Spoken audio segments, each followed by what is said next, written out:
My name is Caleb Phillips. I am the fireworks program coordinator for the State Fire Marshal's Office. I'm the one responsible for licensing everybody that wants to shoot fireworks, rockets, whatever in the state.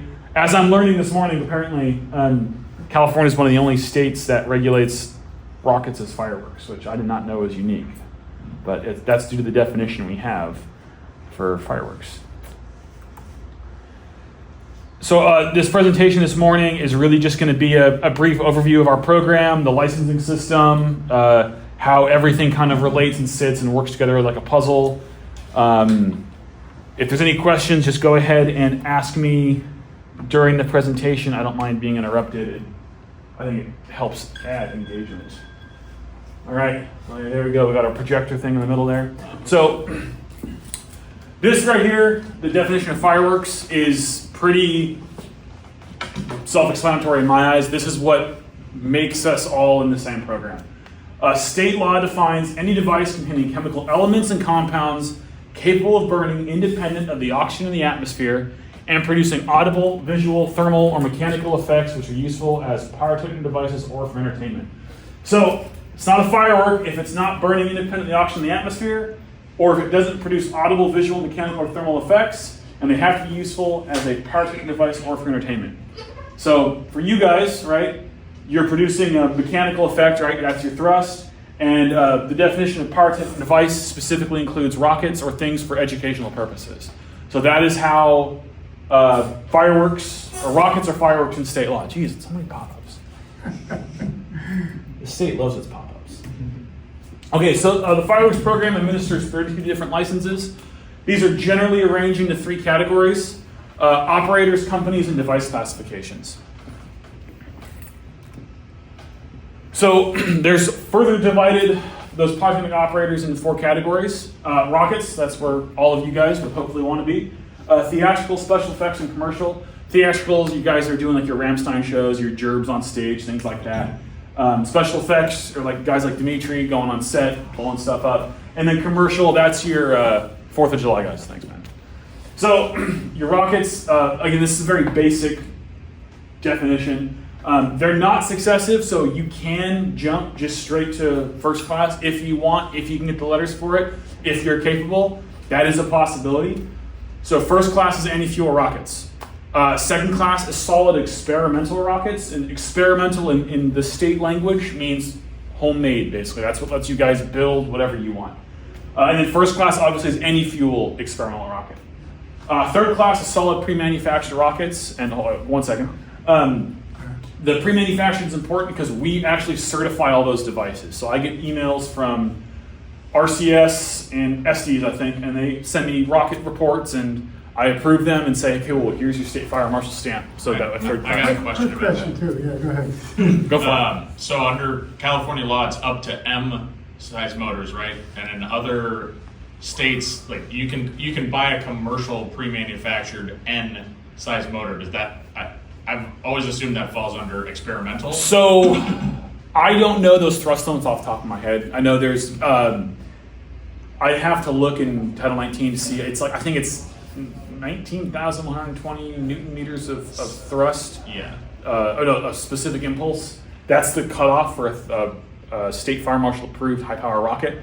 So above that level, yeah, it would fall into the second class. So even if it's not, I mean, even if it's commercially manufactured. Yes, correct. So I stick with the experimental language because I think that's what's most interesting to people is the homemade, like pre-made or not pre-made stuff. But yes, if you exceed that limit, I cannot give you a State Fire Marshal seal for a high power rocket. Yeah. So then you would fall into that second class.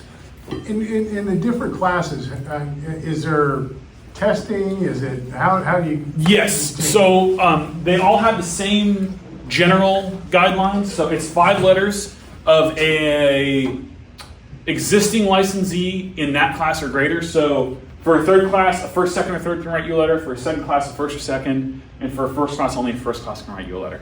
So it's 5 letters of recommendation. And then it's an exam you have to take. And the exams are different for each one. And then it's also a background check, making sure you don't have any felonies related to explosives or arson.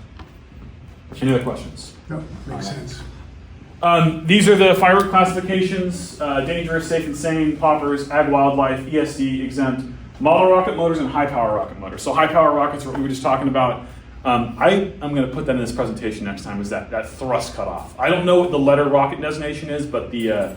It's M. Is it M? Okay, yeah, that whatever number I gave a minute ago is your specific impulse limitation. So your company licenses, these are issued to companies, or in the rockets community, FAR and RRS both hold display licenses, and that's what allows you guys to actually go out and shoot and have people watch. The manufacturer, wholesale, importer, exporter, retail of high power rockets, and then combo licenses. So there are licenses that are importer, manufacturer, wholesaler of high power or experimental high power rockets. So in the licensing scheme, the way it would work is you're a third class rocket licensee, you want to purchase a approved, state fire marshal approved high power rocket. You are supposed to purchase that from somebody who holds a manufacturer, wholesaler, importer, exporter, because they're being imported to the state of California from, I think they're in Utah, I think that's where RCS is. If they don't hold that license, you would have to hold that license. Or somebody who's importing that firework or rocket into the state has to hold that license on somebody's behalf. And same thing with model rocket motors. So we also have an advisory committee. A couple people representing on the rockets community are on that committee. They make recommendations to State Fire Marshal's Office and State Board of Fire Services. We provide leadership in pyrotechnics. They let us know about emerging technology, because everyone knows fireworks have changed so much in the last 2,000 years. Any technical issues that are going on, but the really important thing is the proposed regulations. We are working on getting regulations updated. We spent the better part of a year, about 2 years ago, really revamping the rockets section, the rockets licenses, and it was a really great opportunity to sit in that room with all those great minds and work on all that. Those are still in process. I'm still working on getting those through the process. It's a giant bureaucratic nightmare getting that stuff to move up through, but it is happening, and it will happen eventually. And ultimately, the call here is to reduce the threat to public safety. So here's where the State Fire Marshal sits kind of in the grand scheme of things. You have your federal, that's the ATF and the Department of Transportation. That's mostly related to transportation, storage, possession of explosives. Then I'm going to skip on local. The local is who issues your permits for displays. And then we sit here with the state. So I'm the one that issues your personal pyrotechnic operator licenses, the companies, their display licenses, and their import-export licenses, their wholesaler licenses. And then we also interface with the laws like the fireworks law that I mentioned earlier. So the AHJ is a very important component in this, because they're the ones that are really going to set the guardrails on most firework displays in the state. My pyrotechnic operator licenses really just say you are allowed to do a thing with fireworks within this scope.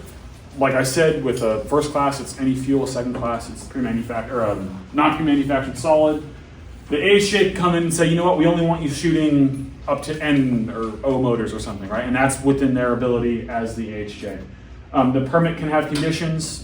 Frequently, that might be water trucks in the area, weed abatement in the area. They can be more restricted than the state. I get calls, not necessarily from rockets, but from our other industries where, hey, this fire department wants me to do X, Y, or Z. I don't want to have to do it. Title 19 says I have to. Well, the AHJ can do it as part of their permit process. There's a very important line in state law that says the permit must have reasonable, or may be subject to reasonable conditions, which means they can't just outright ban fireworks, but they can say, hey, we're not going to allow fireworks in a very brushy zone because we don't want to deal with the response. So, and importantly, we cannot overrule the AHJ. If someone doesn't like something and you call me to play mediator, I'm going to side with the AHJ. But we can talk. It might be an educational thing, but that's what we're there for. So, for the inverse is true. Also, the AHJ can't override State Fire Marshal in terms of the. They can be more restrictive. More restrictive, but they can't say like, oh, you're a third class, yeah, go ahead and fire that liquid fuel, right? Except in some cases, they sort of kind of a little bit maybe can, but not really. They have to be more restrictive, but there's some ways they can kind of get around that with some other permit magic in Title 24, or something called an alternate means component, and that that's like the nitty gritty of fire marshaling. But anyway, so for model rockets, I know this is kind of like the very entry level basic, but model rockets are unique. You do not need an operator license to shoot a model rocket. Anyone can go shoot a model rocket. They're very small. I think the limit is 120 Newton meters of specific impulse on those. G. Yeah. Is it G? G motors. It's very small. Autobody. Yeah, basically stuff you can go and buy. You don't need a permit from the AHJ. You just need authorization, which depends on the AHJ. I think LA City, they make you go through an entire permit process, but I think San Diego County, don't quote me on that. There's a couple of jurisdictions where it's just you make a phone call and say, hey, we're going to shoot model rockets, and say, cool, go ahead at it. That's the only firework in the state you don't need. Well, I shouldn't say that. It's safe in saying you don't need anything, but model rockets, you only need authorization. So, and then if you want to read more, it's Article 17 of Title 19. So high power rockets, those are the commercial and pre-manufactured ones we're talking about. You do need an operator license, you do need a permit from the AHJ, and you do need a public display license to shoot those. So if you are purchasing and using RCS motors that are not model rockets and are certified high power rockets with a third class license in the state of California, you must have a third class operator on site, and you must have a public display license issued by our office. And that means there's insurance requirements there, and then you also must have a permit from the local jurisdiction. I think when I looked at this maybe a year ago, the real, what that means in layman's terms is that every NAR and AAA launch in the state has to have a Class 3 at the launch.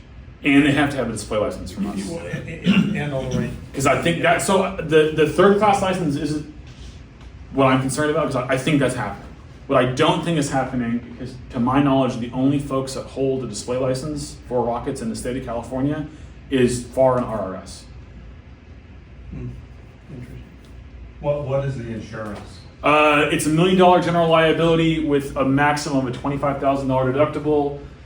There's some specific language requirements that are spelled out in Title 19 and Health and Safety Code covering the state of California pyrotechnic operator, a couple other things, and it must be specific to pyrotechnics. So it's not just general liability, but it would be general liability with these other Yes. these other things that the insurer would have to attach with a rider or something. Something like that. I don't get too involved. All I know is that when I look at it, the certificate of insurance has to have specific language on the bottom, and that's spelled out in state law. So that's what I look for when I'm reviewing these insurance. So the other thing about these pre-manufactured rockets, if you're purchasing these high-power third-class rockets, you have to purchase them from a licensed wholesaler. Otherwise, it's not a legal transaction. And there can be penalties for doing that. So just keep that in mind. If you're interested in applying for an operator's license, this is the website you're going to do it at, calfire.govmodus.org. Everything's online now. The other thing we've changed this year, for those of you that are licensed, like one or two of you that are licensed in here, you're going to get a new ID card every year now instead of stickers. So keep that in mind. We're reviewing the photos every year when you renew to make sure they look current. So yeah. Are they sending a physical license? Yes, every year you're going to be mailed a new license. I'll show you mine. Yeah. Oh, did you get it already? Yeah, I did. Oh, nice. I'm glad those are going out. I just have the PDF right now. Yeah, the PDF is not worth anything. I don't know why the system generates that. Oh, really? Yeah. Oh, well, that's good. So you can't be legally operating, saying like I have it on my phone. I mean, if the AHJ buys that, I'm not going to take him. You know what I mean? But you really should be waiting until you get your physical card in the mail before you start shooting. Again, I know for you guys, it's not. I don't think Kern County's out there when you guys are shooting, or use it fire departments really come out. That's more relevant for like the guys who are shooting 4th of July shows. I would say, especially with those guys, you want to have your physical ID card with you. For those that are having trouble getting a physical license, who do you talk to? Okay. Give me a call. Yeah, I know Sacramento's still a little slow. Yeah, so for those of you that have been around a while, Vaughn, who is my program assistant, she retired last year. So I have a temporary assistant right now. There's been some growing pound. You know, he's not too familiar with the program, so I'm trying to get him, dialed in. He's been doing a good job so far, but there's been some delays, especially with this new photo requirement that we're putting on. So I've got 100 licenses sitting pending those new photos that people have gone into GovMotus, requested their renewal, and haven't gotten it yet. Anyway, so kind of going back to the new operator requirements, it's 5 letters from existing licensees, a live scan, and an exam. That's all it takes. It's not very difficult. In the Rockets community, the hardest thing is the 5 letters, because I think overall we're hovering right around 30 in the state right now across all 3 license types, up from about 20 when I started, so that's good. 30 total. About 30, yeah. And that's been flipped now, right? Like you can do the exam before you do Yes, the- that's a good point. So now, for those of you that are considering getting licensed, you go do your exam first. You go sit at Pearson View, except for first class, you call me for a first class license. I administer those in Monrovia. But for anyone else for third and second class rockets, you make an account on Pearson View, you go take your exam, you get a little paper that says you passed, yay. And then when you create an account on GovMotus, there's a place for you to upload that yay paper. And then I review that, make sure it's good. I double check with Pearson View. And then I'll verify your 5 letters, verify your live scan, and issue your license. So now if you have all that done, if you go get your live scan done, if you give me your paper from Pearson View and you have your 5 letters, I can get you turned around the same day now from the day you submit. Especially if you give me a call and say, hey, I just put this in, I want to get my license. And I've got my live scan, because a lot of you guys don't realize, not you guys, but a lot of people don't realize I need a live scan. So I'll see it sitting in queue and I'm like, hey, you've submitted your application. I don't have anything from DOJ saying you've gotten live scanned yet. So then they go do it. It takes about a week or 2 for us to get paperwork from DOJ. So what I would say do, if you want to do this, go do your exam and go get live scanned. And then, assuming you don't have any felonies, you'll be good to go. And then, yeah, you let me know and I can get your license issued to you the same day. What's the exam content? So the official answer is the Title 19 Rules and Regulations Study Guide. I know for the Rockets first class exam, there's a couple things based off that, but it's also based off of the, Mark, what's the name of that document? It's the, Krasinski's book, yeah, that's probably the best. yeah. Hands down. Best. And it's still in print. It's fine. It's back. Is it still in print? It's back in print, yeah. Oh, because when I was looking at it, I just found it online. The whole thing is just online. They don't print that many copies, so they'll sometimes be out. Okay. If you're gonna be talking to amateur rocketry people to get your letters, ask who's got a copy in the book. And Yeah, I have a copy, Bruce has got one. I would say There are your copies out there. best- It's not a very long book. Your best bet for your study guide is just talking to Yeah. the guys that are going to be giving you letters. They'll help you out. This is just more information from how to become an operator. Anyway, are there any other questions? The Title 19 drafts, Yes. which have been work in progress for 3, 4, 5 years, 6 years. Some would say 20 years. How are those progressing? So they're progressing good. I have a meeting every 2 weeks with our team internally that reviews our regulations before they go up to. So the entire process is we write them, then they get reviewed by our team, then they go up the chain of command, then they come back down, then they go to our code development division, which is a separate division in the state fire marshal's office, and they review them. And then it goes to the Office of Administrative Law, which is a semi-independent agency within the state of California that reviews all our regulations by all state agencies to ensure compliance with the Administrative Procedures Act, making sure that we dot all of our I's, cross all of our T's. So what we're doing now is we're putting a lot of work on the front end to try to hopefully make the last couple of stages move a lot faster. So this review period that we're in right now is probably going to take the longest, and I'm hoping the rest go somewhat faster. So, but to make sure that the team that I'm working with keeps it on the front of their mind, I have it every Tuesday at 9 a.m. We have an hour-long meeting where we go through and we talk about the changes that have been made, and they're reviewing it line by line, basically. So progress is being made, it's just slow. Anyway. Are there public input? So the public input Steps. time was on the front end when we were meeting with our advisory committee when they were helping us write these drafts. So again, there was a lot of folks from the Rockets community in there.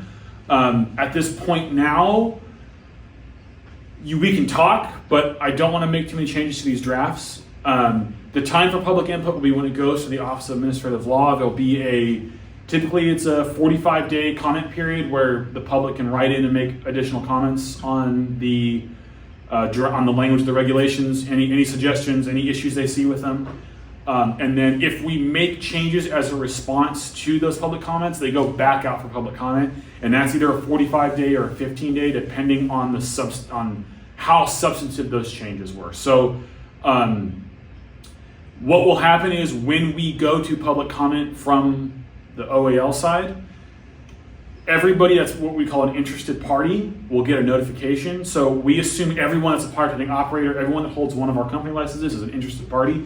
They will get notified. And then there's also a page on our website on osfm.fire.ca.gov where you can sign up for notifications for all of our rule writing packages. So if you sign up to that, you'll be notified about our package, but then also if we ever change our fire sprinkler regs, if we ever change our fire extinguisher regs, if we ever change our languages on where you have to put your maximum occupancy sign, you'll also get notified.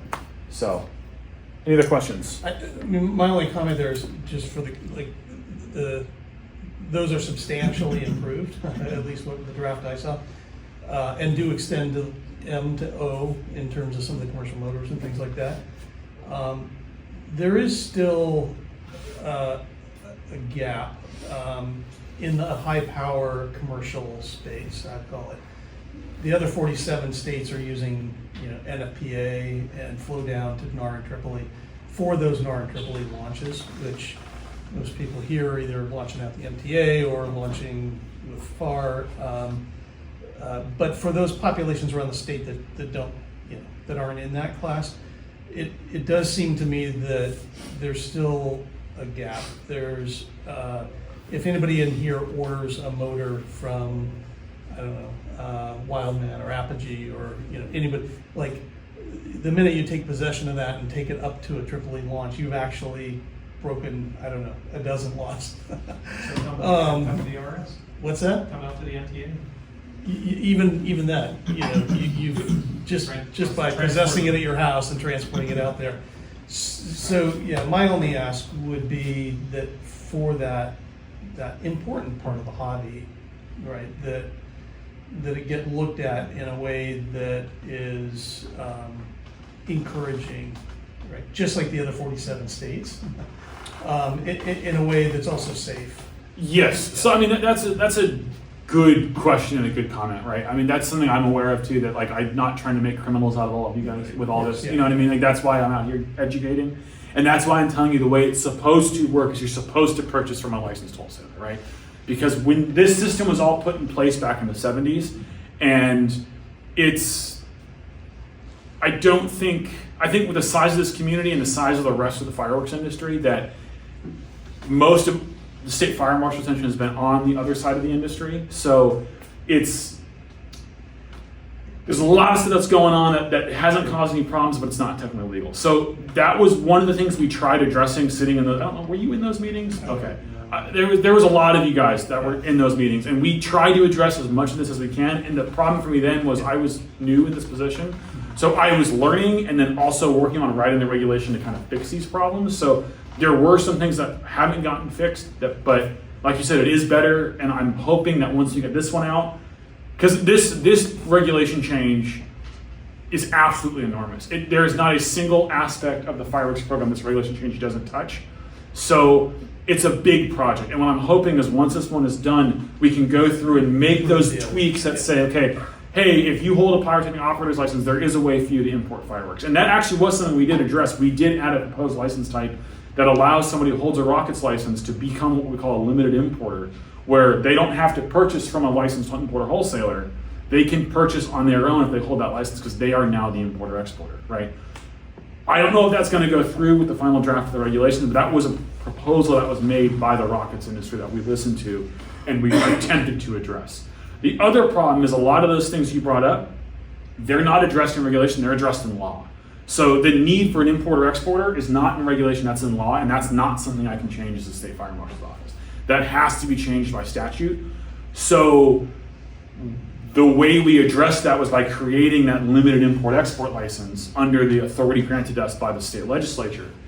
So there's a lot of this, like I said, when the law was written, I think 1972 or 76, So the industry as a whole, the community as a whole was very different back then. Back then, people were still manufacturing fireworks and rockets in the state of California.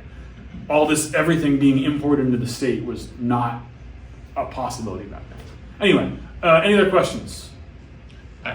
Sure. Unrelated one on the photo thing. Yes. My photo is definitely not what I look like now because I had a big beard. So how are you? Because I got approved. So how's that being checked? It's the same thing as your DMV license, right? Yeah, I mean, you see my DMV license a few years ago. I had a giant afro, huge beard. Like, Yeah. I mean, Okay. and now I'm, clean shaven. I was just curious. No, you're about good. the- So, yeah. I think the intent is that I think my management's intent is every year we're going to go through and re-update those photos. I don't know if they'll actually be updated every year, but I think kind of sticking to that like 5-ish year mark, I would definitely want to see updated photos. Because again, if you talk to some of these guys that have been in the special effects industry, they've got the old style paper laminate cards with photos from them when they were 18 years old, Yeah. and now they're 80. And I mean, if you kind of squint, tilt your head, you go, oh yeah, I guess that is you, So that's one of the reasons we're issuing new cards like every year too. Is ID cards just don't last 20 years, right? Yeah. 40 years. Anything else? Alrighty, well, thank you guys. Really appreciate you guys coming out and listening to me talk about fireworks and regulations. Thanks, Kate.